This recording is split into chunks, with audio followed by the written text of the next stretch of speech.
Fenomena pergerakan tanah yang mirip likuifaksi terjadi di kawasan Malampah, Kecamatan Tigonagari, Kabupaten Pasaman, Sumatera Barat, Jumat tanggal 25 Februari tahun 2022, sore kemarin.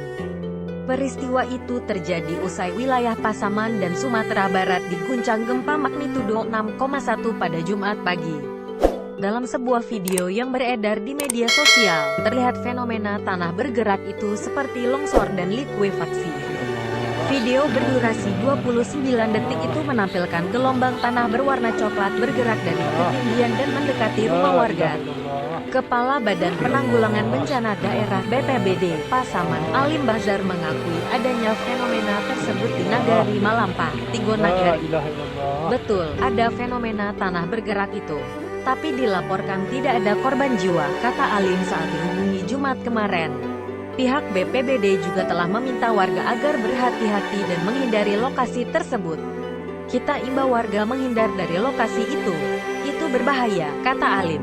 Sementara itu, ahli geologi Sumbar D. Edward mengatakan, fenomena yang terjadi diduga sebagai likuifaksi yang disertai dengan longsor. Penyebabnya, menurut Ade, karena adanya aktivitas gempa magnitudo 6,1 yang memicu terjadinya likuifaksi dan longsor.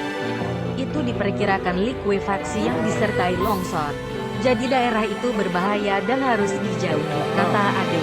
Ade mengatakan apabila terjadi hujan, maka bisa menyebabkan longsor hebat dan sangat berbahaya bagi keselamatan warga.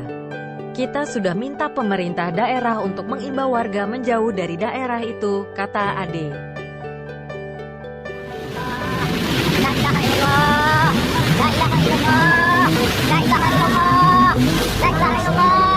Ya Allah, Allah Akbar. Ya Allah, astagfirullah.